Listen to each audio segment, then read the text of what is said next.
Welcome to the No Limits Leadership Podcast. We discuss ancient wisdom, real-world experiences, and the latest concepts on mastering leadership of self and others. If you're committed to maximizing your life and your impact on the world, you're home. Welcome to the No Limit Leadership Podcast. I am your host, Sean Patton. Today is a milestone. 100 episodes ago, I started what was then called Leadership After Hours and is now called No Limit Leadership, with a simple mission to explore what leadership really looks like at its highest level.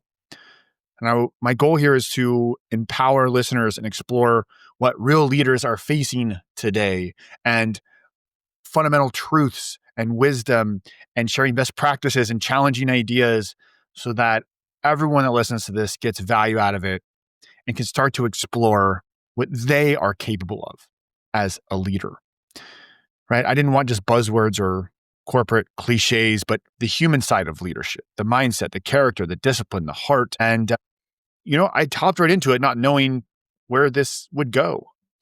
I hopped into this with both feet first. And if you watch the first episodes, you'll know, right? I had a studio in my office space and I wanted to have 3 cameras and I had an audio engineer and I had this vision of when you see these giant podcasts, right? And I wanted to say, make mine like that. I've learned a lot about podcasting, learned a lot about leadership, learned a lot about myself in this process. Now we're virtual. And man, you look at, it's hard, right? We always do the comparison. We start looking at other things. So I look at those podcasts and you start realizing, they have like a 25-person team, and each episode they're spending $30,000 to make this podcast look this way. And they're on episode 700. I'm on episode 4.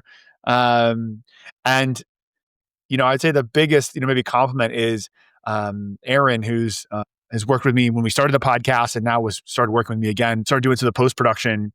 And when she, had been away for about a year and came back to work for me, she listened, she called me up. She was like, you sound way better than you did back then.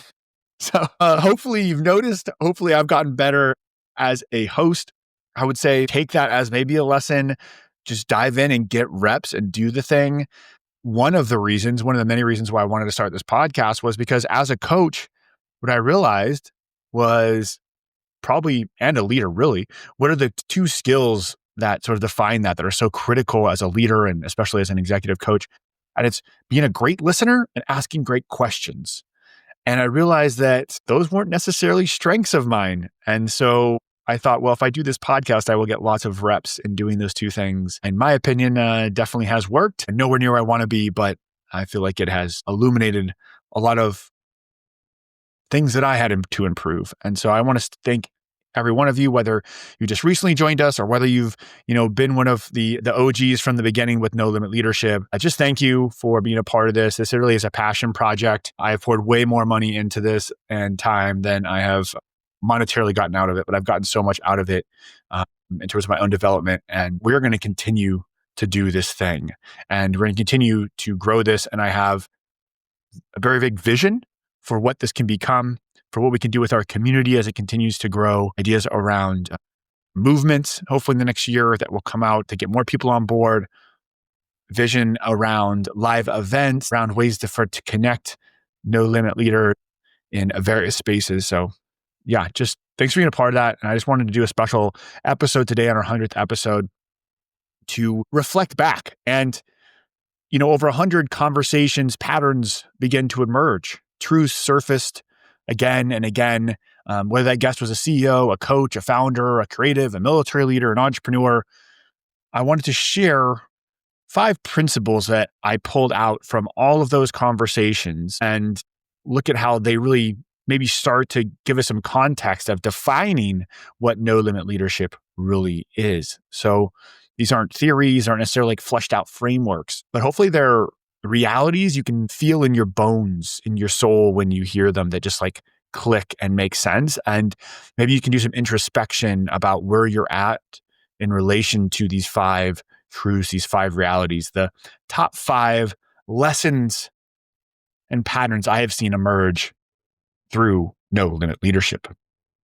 Let's get into it. So the first example no surprise here, is you have to lead yourself first, right? Like every great leader I've spoken to agrees on one thing. Leadership starts with yourself. You cannot lead others if you're not actively leading yourself. Your habits, your mindset, your personal standards, all of this sets the ceiling for who and what you can influence.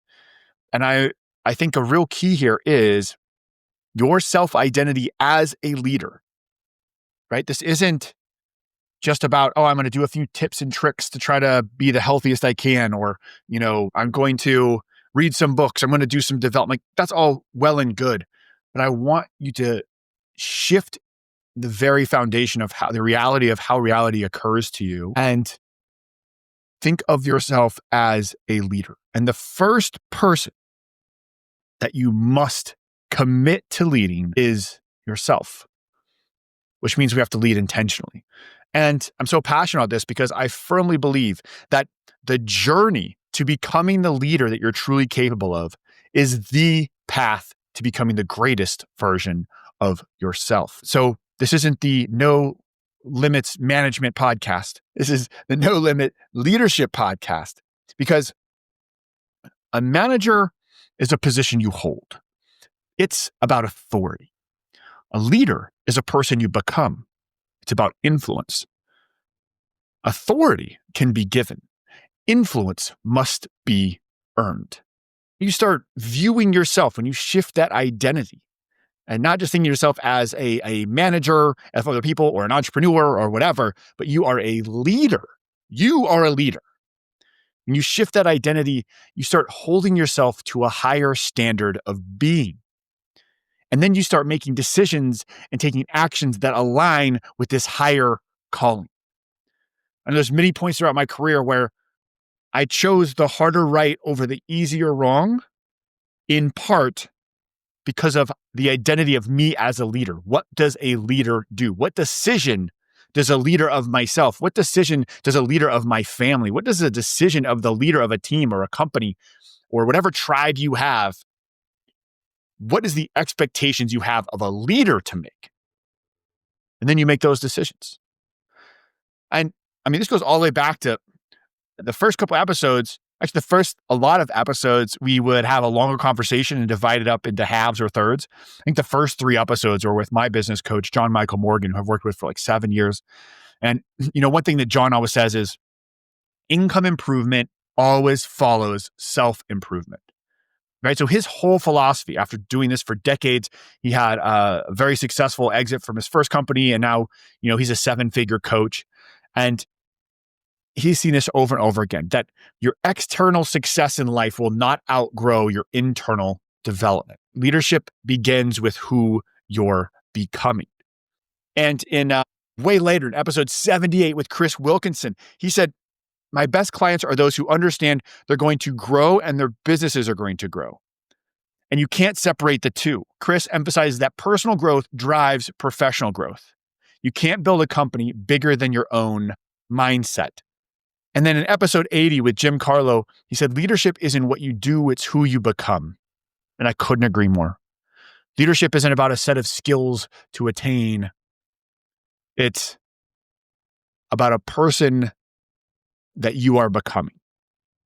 And Jim reminds us that leadership flows out of identity. And when you grow yourself, you automatically grow your influence. So what's critical here, I would ask you, maybe a challenging or reflective question on this would be, you may shake your head, yep, I agree with all of this. And if you listen to this podcast or have for a long time, you probably do. Because if you strongly disagreed with that statement, you probably wouldn't keep listening. But if you agree, what I would ask you is, Zig Ziglar has this, old and great quote that's been reused and recycled many times, which is, don't tell me your priorities, show me your calendar and your pocketbook, and I'll tell you what they are. So let's take that in the 21st century. Look at your calendar. Where are you spending time, energy, and money? And if you're not spending significant, not a little bit, significant amount of time and energy and money on your own development, are you really leading yourself first? Are you just saying this is a priority, saying this is a value of yours? You can say that all day, but are you doing it? Are you living it? And is it actual commitment, or is it just words you're saying to make yourself feel better? So that's my challenge to you. And if you're not, cool, what does that look like for you? And, you know, if you're a leader and you're trying to become the greatest version of yourself and you don't already have a coach, just to throw that out there, I mean, I don't know what you're doing. Like, there's no one who's trying to be the best athlete in their sport that doesn't have a coach. That's like insanity. So if you're trying to become the best person you can be, you should probably find a great coach as well. You know, I spend a teacher salary on every year on coaching. I have 4 coaches right now. Anything I want to get good at, I have a coach. So that's one, but that's not the only thing. Also, are you investing your time? How much are you reading? Are you listening to these podcasts? A great place to start. Are you reading newsletters? Like, are you joining groups and getting community around you with other people? And are you building your own self-awareness? Are you challenging the ways? Are you intentionally creating mission and vision and values for yourself? All those things come into play with lead yourself first. So I'm going to spend more time on that one than probably any of the other ones because it is very passionate. I'm very passionate about all that, right? So now let's go on to, or let's look at our lesson 2. Building trust through service. Leadership requires trust.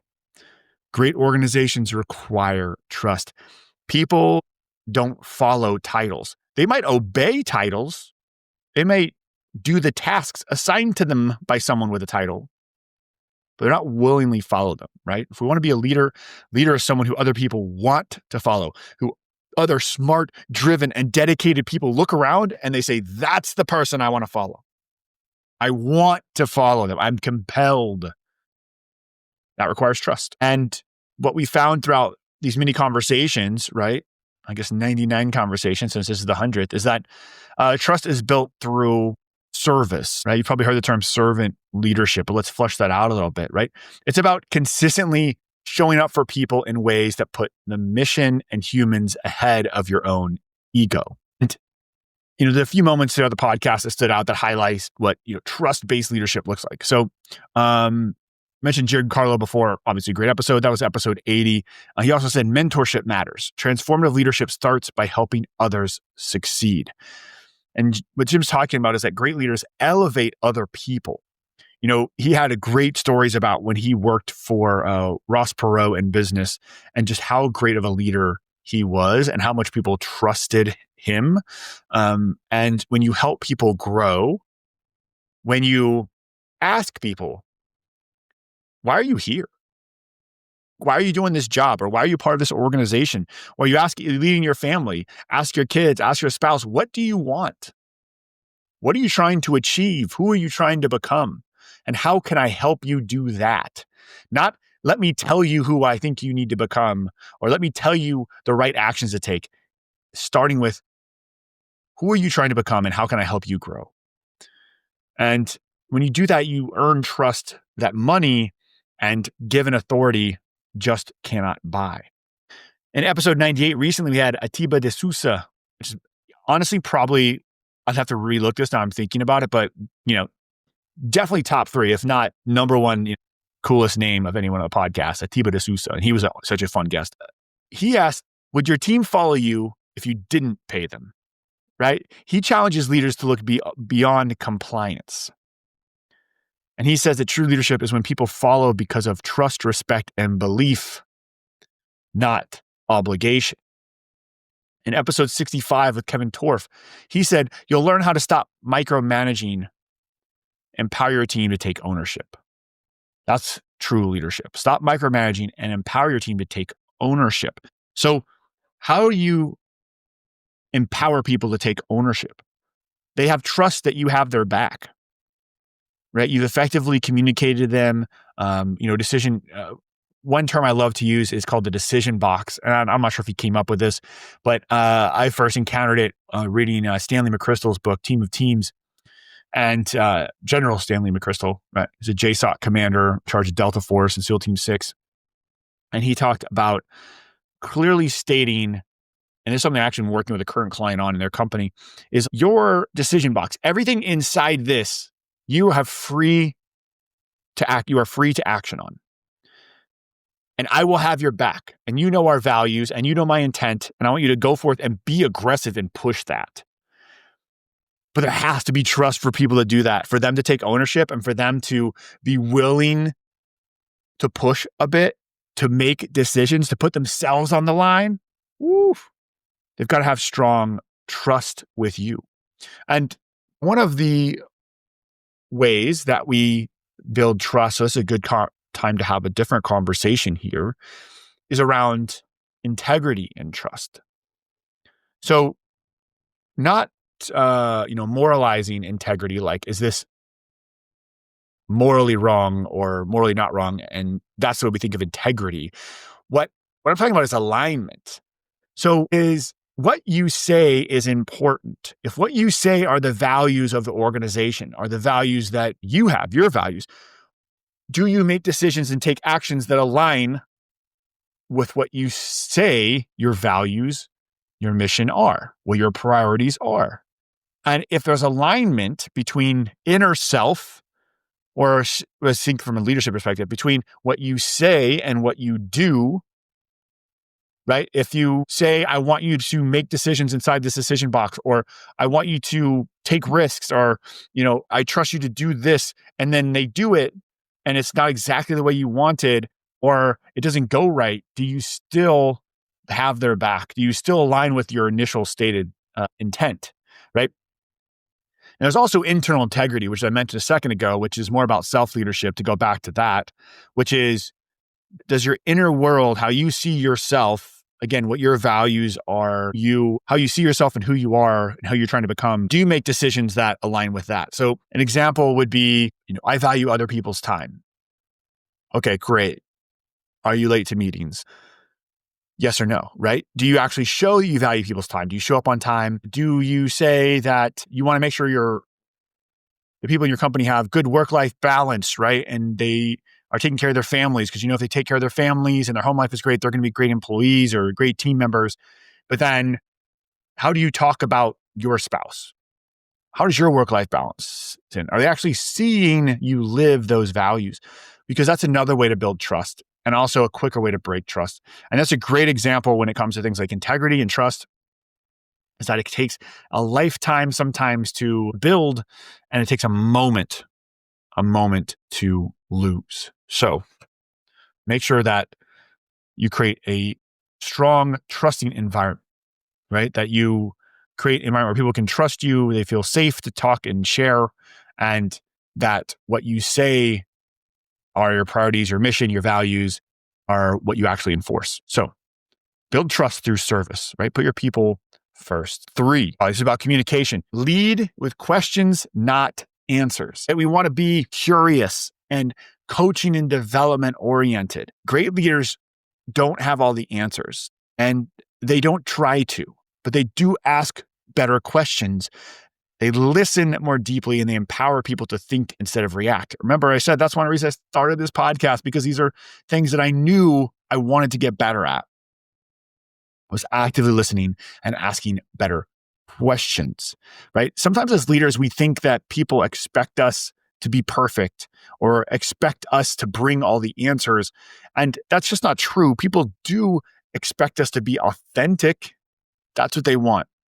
One way to go back to, the last point, building trust and all, is to admit when you don't know. It's okay. I don't know the answer to that. Let's figure it out together. And also when you ask great questions and you empower people, you really allow them to grow. One of the ways that you can create a underperforming and mediocre team is to treat people like cogs in a machine. Here are your tasks and instructions, go out and do them. Now, if you have a brand new entry-level position, sure. Maybe that, you got to learn to paint by the numbers first before you become, an artist. But trust that your people, the resource is inside of them. And also you want to train them how to think, not what to think. And so when another great example, just throw out tips and tricks, right? If you're the leader in the meeting, talk last, not first. Because if you ask a question or it comes up what should we do here? And you're like, well, I think da-da-da. What do you think? They think what you think because they're the leader and you just told them what you think. So instead, talk last. get everyone else's honest assessment, then you can give your 2 cents, right? So leading with curiosity, not going into just correct, hey, you didn't do this, you need to do it right. Hey, I noticed what I saw was this. Can you tell me what your thought process was to solve this problem? Hey, I saw that this thing happened with this client. Can we go back and you walk me through how this happened? I need to understand it better. Probably the best episode on this was episode 75 with Ken Proctor, who I took his 6-month course called Art of the Question. And go look up Ken. He's, again, episode 75. He's awesome. He's in Texas. His whole thing is teaching you how to ask better questions, right? And, his quote from that episode was, "You never learn anything when you're talking. You only learn when you listen and when you ask questions." And I'm going to butcher another quote because I don't have it right in front of me that he has, but I've used with some of my clients, which is that real listening, feeling really heard, is so rare that most people can't tell the difference between that and being loved. He said that, and I was like, whoa. But if you think about it, if you're sharing something, especially something you're passionate about, or you're being vulnerable, and someone really listens to you, they don't listen to respond. They really listen, and then they ask a great follow-up question. Feels awesome. Feels great, right? What a gift to be able to give to the people on our team. And what a fantastic way to create trust, create relationship, and create just a positive culture that people want to be a part of. Because ultimately, leadership is love. That's how I see it. It's about loving people. It's about caring about people. And if you can make them feel loved just by listening and asking great questions, man, you're so far ahead of so many other people. And you inspire a sense of loyalty and of drive in the people on your team that gets them to new levels of performance. So another great example of this is episode 95, Eva Daniel, another one of my coaches. I did a great program through Heroic Public Speaking, which I highly recommend. Send me a message if you have questions about it. It's in like Pennsylvania, New Jersey area. Did a long program with them. It was great. I learned so much about being a professional speaker. And then my one-on-one coaching, I did some with Eva Daniel, and she worked as like one of the head speech writers for Dave Ramsey for a while. She's here in Tennessee. But she said, her quote was, "If you can't communicate your vision clearly, your leadership and your impact will stall." So again, leading with questions and answers is really about communication. And what Eva really points out here is that even though she's talking about leadership and communication and speaking, that clear communication starts with understanding first, not talking. Asking the right questions creates clarity to improve communication. And another point about communication I thought was really interesting, and maybe as a sort of counterpoint to this, or as a different way to view it, is in episode 97, Nilu Kaur talked about, her book is called Be Your Own Cheerleader. And it's about self-advocacy. And what she talked about is seeing quiet can cost you influence, opportunity, and fulfillment. And so there's two parts of this. She reminds us that, yes, leadership requires using your voice, but I think more importantly maybe that really resonates with you and you need to speak up more and you need to self-advocate. We had a great conversation on that episode. It's a recent episode. Again, look back at it around what that means in the age of AI and how much more important self-advocacy is becoming, and how a lot of people think that I'm just going to show up, put my head down and do a great job, and that's going to get me ahead. And that's not what the data shows. That is not what the data shows. So, learning how to self-advocate is really critical. And again, that's episode 97 with Nilu Kaur, and her book is called Become Your Own Cheerleader. But what's important, I think, on this too for leaders is how do we create space for others to use their voice? So I'll tell you a tool I use in facilitation all the time, but also leading teams, is one of your jobs as a leader of any meeting, especially at the higher levels, right? Again, it's not to have answers. It's to be the facilitator who is pulling out the best ideas of the group, sparking the flames, and think of the conversation that you're having at that table as like a campfire, and you're moving logs around, right? And you're rolling them over so that you can spark and get the fire to continue to grow and get stronger. And so what I'll notice is when like maybe someone's been talked over, maybe once or twice or something where like I know they have something to say, but they can't quite get it out, and like giving them space to say, hey, just a second, let's take a break. Hey, Bill, I noticed that you seem like you had something to say that didn't get out. Can you please share that with us? Right? Or notice someone who seems like they have something to say, but they haven't spoken up or like if you can reach and just give them space to share, man, the bond, the trust that comes from that, and then also the communication to get everyone's voice heard gets us to a more complete solution. With great communication, it's really key as a leader, and maybe that's stating the obvious, but how are you working on communication as a leader? And maybe my test for here, or excuse me, my reflection question for this principle is a tool that Ken Proctor, again, brought up to me, where he had us do this in his course, where when you're having a conversation or you're having, someone talking to someone in your organization and they tell you something, it literally could be something about business. It literally could be like something about their kids won their softball tournament or they went on a vacation. Instead of saying, that's cool, I went to Italy 3 years ago. It was my favorite place. And my favorite thing about that was Capri. And going on about you is when they state something, ask them 3 clarifying questions before you give your input. So if someone says, oh, my family, we just got back for the best European vacation last week. You're like, oh, really? Where all did you go? What was your favorite? Why? What was your biggest takeaway that's going to change the way you approach life from now on from that vacation? I mean, whatever, right? Like you could ask them a million different questions, but ask them 3 questions before you give your input. And if you want to double challenge this, if you have like teenage kids or older kids or even adult kids, or maybe it's with your parents, if they're older, like do that with them. Do it with your spouse. Man, work today, Ed really took over the meeting again, blah, blah, blah, blah, blah. Oh, really? Well, tell me more about that. What happened next? What are you thinking about how to approach this? Like, ask them 3 questions before you give your input. All right. 4th principle. And this is something we have to focus on, right? Which is staying resilient and adaptable. Right? Leadership isn't a straight line. We all know in everything in life, anything hard or difficult we're going to do, there's going to be ups, there's going to be downs.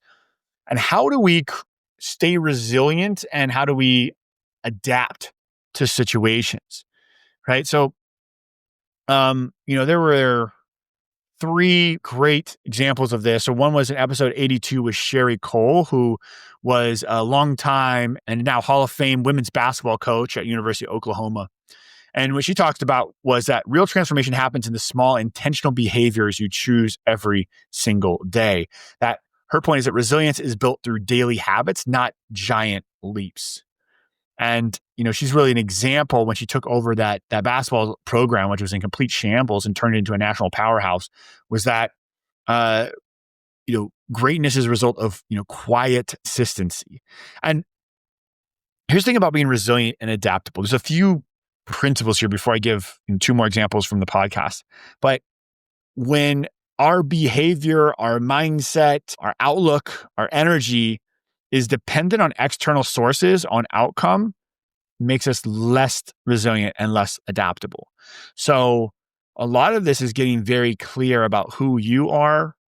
A lot of this is, in my mind, for me personally, comes back to gratitude. And we get so worked up around where I'm looking at the mirror right now about where we think we should be, what we should have accomplished, what we want to have, comparing ourselves on social media or on LinkedIn, wherever. We all know comparison is the thief of joy. And when you compare, or when you are relying on external factors, on getting the sale to be happy, on hitting numbers to be happy, on your partner, your family to show up a certain way for you to be happy, but to have good energy, that makes you less resilient and less adaptable. People follow calm, assertive leadership. They follow people that, even in that storm, can be the calm in the chaos and make good decisions. And to me, that's about being authentic to yourself. To me, that's also, again, about gratitude, because the world we live in is full of abundance. I'm not saying for everyone, But compared to how we've been in the past for everyone on the planet, and if you're listening to this podcast, I guarantee you're in the top 10 richest people in the world. I can almost guarantee it. Like maybe I'm wrong. If you're listening, we do have some listeners from all over the world, and that's awesome. But man, that perspective from my time in places like Iraq and especially Afghanistan to look at how people live and the problems they're dealing with, if you really look objectively, man, we're just so full of abundance. In this present moment, my guess is you're not starving. In this present moment, my guess is that you aren't under siege. There's not Russian drones or bombs landing in your neighborhood. It's my guess, right? My guess is that you have physical safety. My guess is that you probably have an abundance of calories. My guess is, right, that you have tons of opportunity in front of you, no matter how your day goes. So if we can really sink into that, that becomes important. So when we sink into that moment of gratitude and presence, it allows us to calmly deal with changes because the world is changing faster than ever, and it's just going to continue to get faster and change faster. And so this is becoming even more of a key element for great leadership. To separate great leaders from no-limit leaders from others is, how do you handle the change, and how do you adapt, and how do you not get attached? I think one of the great phrases here is that to stay obsessed with the problem you're trying to solve, but not a solution. Right? So if you're an entrepreneur or you're in a company or you're trying to accomplish anything in any sort of team with your family, whatever, stay obsessed with the problem you're trying to solve, with the mission. But too many people, especially maybe if you're an entrepreneur or if you're in a larger company, they get obsessed with a certain solution, a certain tool, and you lose sight of actually solving the problem. And then when a new solution becomes available or a new possibility, you're not open to it. So stay obsessed with the problem, not solution. That's another way to stay resilient. And there's a great example of that in episode 93 when I talked with Blake Eastman. We had a really cool conversation about AI. He probably knows, in terms of people I know personally, Blake Eastman knows more about AI than anyone else I personally know. And I know a lot of people that work with AI a lot. And one thing he talked about is embracing AI isn't optional for tomorrow's leaders. So when it comes to artificial intelligence, I think the key here is that you can be a leader who does that, but think about it. You're basically the person who, in the 80s or 90s is well, this computer thing is not going to take off. We're just going to keep pushing files around with the cart with the assistant up and down the floors.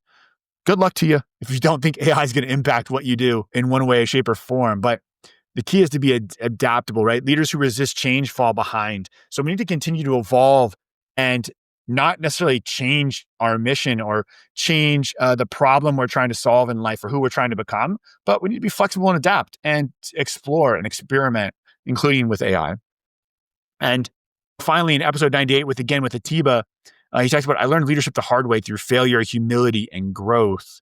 And Atiba in that episode 98 was really illustrated a great point about resilience through vulnerability, right? That failure is not the opposite of success. Failure is repeated failure is a necessary step and consequence of trying to do great things, of success. Failure is a part of success. And the people who can fail faster, again, i.e. try more things, adapt, and not let that throw them off their game, are the ones who are going to really excel. So yeah, point 4 here, stay resilient, stay adaptable, stay true to who you are, stay calm in the chaos. Don't let things throw you. Don't attach who you are as a human being or your personal value or your energy to outside sources. And there's a lot of different ways to do that. I work with my clients on this all the time. There's a lot of different strategies I do for this, but for me, that's rooted a lot in gratitude and perspective. If I stop when I'm getting worked up or have anxiety around something, I sit and be right now, because my body's having this visceral reaction, I'm getting in fight or flight because I'm worried about having a conversation. That's crazy, right? Our bodies have just adapted with this fear response that was meant to keep us safe from giant predators, and we're associating that with telling someone no.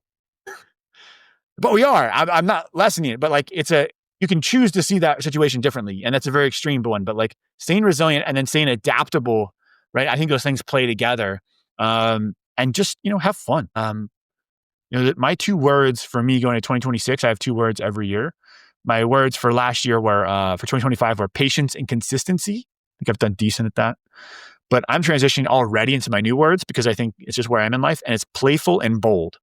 Like one of my goals is to peel back the curtain, is like not take things so seriously. Like business, money, anything.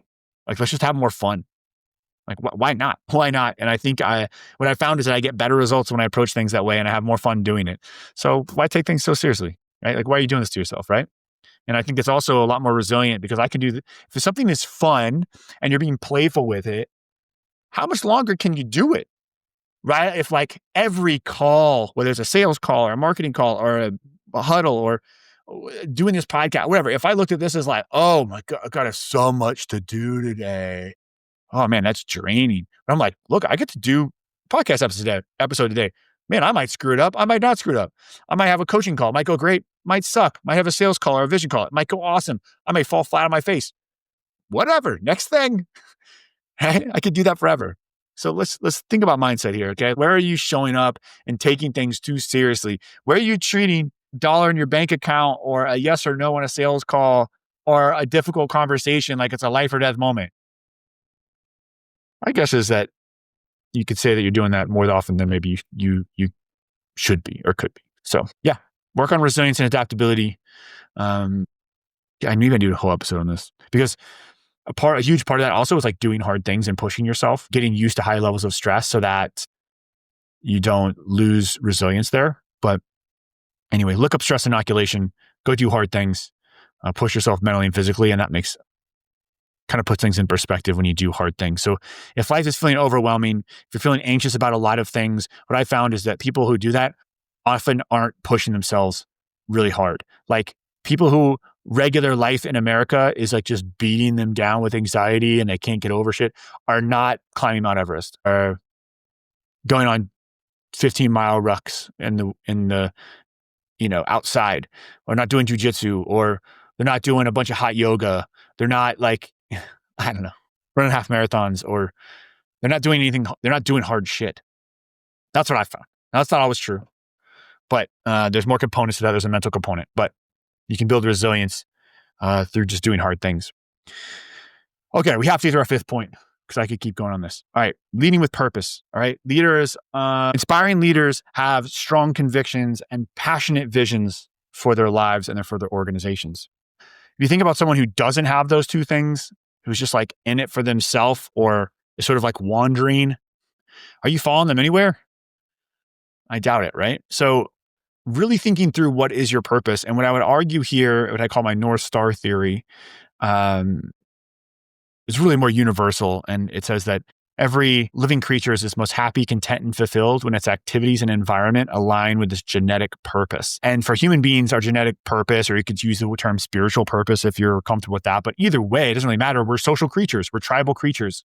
And any sort of self-serving gratification, if that's your ultimate goal, is just more for yourself, more for me. If it's all about your ego, you're not inspiring anyone to follow you. And by the way, you're not going to find fulfillment that way. That will be short-lived. As soon as you get the faster car, the bigger house, the arbitrary number in your bank account, the more interesting partner, whatever it is that you're trying to chase for yourself and sort of selfish gratification, as soon as you get that high is going to fade and you're going to need something else. So true leaders strive for a noble purpose greater than themselves. It's literally one of the criteria for clients before I work with them. Do you have a big vision? Do you have a noble purpose? Do you have something big that you're chasing? And there's 2 parts of that. Is it bigger than yourself? Is it about positively impacting other people? Because if you have that and then you start following through on it, now we can lead people, right? And so when you want to, lead with purpose, it's about clearly crafting what your vision is for the organization and how it's going to change the world around you. Every great company has this. And I just think it's so important for us to, a lot of times maybe we have a purpose and we don't articulate it well, right? So we definitely want to do that. And we definitely want to clarify for ourselves so we're just not chasing the next shiny object. right? When your purpose is clear, like everything aligns with that. In my coaching practice, we talk about the vision is the boss and everything else is in service to that. So, your energy, your focus, your relationships, your culture, everything aligns with your purpose, right? It's the difference between ambition and meaning. Alex Ramos in his episode, he really helped me rediscover mine for my company. And he had a concept called the VISMIS, which he called vision mission statement. And he combining vision mission into a statement. And his sort of criteria was it had to be 6 words or less. And because of that, I had sort of this longer tagline or phrase, which is no limit leader overcomes self-imposed barriers to unlock greatness in themselves and inspires others to do the same.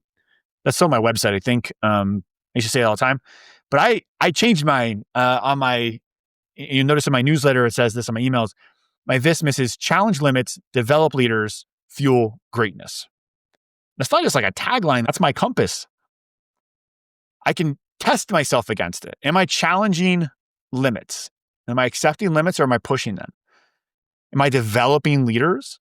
Okay. And am I fueling greatness in myself and others? Jim Carlo, again, going back to him, he talks about, remind us that leadership is a lifelong pursuit of integrity, empathy, and humor. He said, you'll never perfect leadership, but you can always practice it. So, I've said many times, is the cause worth the pain? And in Meta Performance Coaching, which is, I'm going to have more coming up with some of the big changes in my coaching practice on this podcast soon. But sneak peek, when you create a thrilling vision, when you create this big purpose, it needs to be big enough to be worth the pain of transformation. Because if you create this big purpose that people are going to strive toward in an organization of how you're going to impact the world or change the industry or whatever, change the lives of dozens or hundreds or thousands of people, whatever it is, it could be your church, it could be your family, it could be whatever you're doing. It needs to be big enough that you and the people in your organization are going to have to change. You're going to have to transform and get better. So having this big goal that is about impacting others, and then you live that and you lead them toward it, now we're getting to no limit leadership. So as we look at that, right? All right, let's go through our 5. So 1, 5 principles that we found, the reoccurring themes at the heart of No Limit Leadership for the last 100 episodes. Lead yourself first, starts with you. Build trust through service. Lead with questions, not answers, all about communication. Stay resilient and adaptable and intentionally develop that. And then lead toward a purpose, right? These aren't just ideas or theories. They're truths that we've seen over and over again on this podcast. And I want to say this clearly, we're just getting started. The last 100 episodes have been amazing and exploring what great leadership looks like. And then the next 100, we are going to really lean into helping you become the best leader you're capable of being. So, man, just thank you again. This has been awesome. 100 episodes. We've got some really exciting, my biggest guest ever coming up, and some big announcements coming up. We're going to have just expanding what this community is in so many ways. So make sure that if you're just listening to this or you listen every once in a while, make sure you subscribe or follow whatever you do here. And that way you don't miss an episode. And then also maybe, I guess my one ask, right, of 100 episodes, I put, I don't even know, thousands hours into this thing. So my one ask for you would be share the podcast with one person, whether it's this episode or one that you think is relevant to them. Just share it with one of your friends and have them give them the gift of a listen, give me that gift, and let's continue to grow this thing. So here's the next chapter. Here's the leaders we're becoming, and here's the world we're shaping one leader at a time. Challenge limits, develop leaders, fuel greatness. Thanks for being a part of the No Limit Leadership family. This isn't just a podcast. We're building a movement of no limit leaders driven to unlock our greatness and lead the world forward. If this made you think or gave you something useful, please, please, please, right now, go hit follow and then share it with one leader you believe in. Challenge limits, develop leaders, fuel greatness.